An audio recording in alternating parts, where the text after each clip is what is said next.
kaya. Tinay, hindi nga pwede. Kasi baka magalit si Tita Helga mo. Maghintay na lang tayo dito. Ha? Gusto ko makita si Zipa.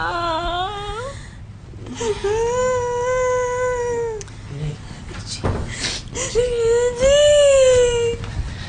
Oh, bakit ka umiyak? Si Zipa, nasa ospital siya. May sakit si Zipa.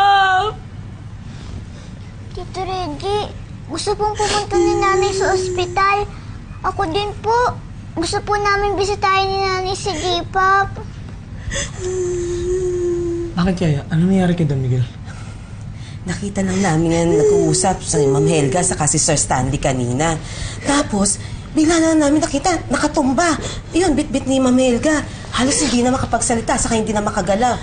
Yun, di nila ngayon sa ospital. Reggie, samahan mo kami, please. Gusto ko makita si J-Pop.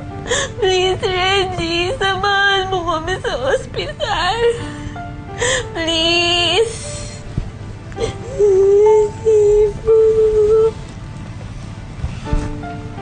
Gusto ko makita si J-Pop.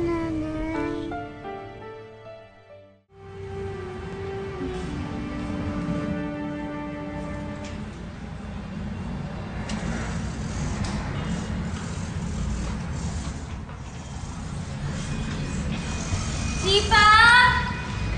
J-Pop! Anong ginagawa niyo dito? Tita Helga! Gusto ko po makita si J-Pop. Ako po mag-aalaga sa kanya.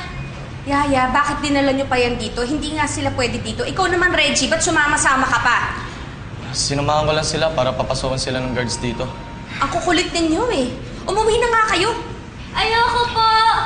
Gusto ko po makita si J-Pop. Ako po magbabantay sa kanya. Kami po ni Chichi. Nanay, huwag ka na po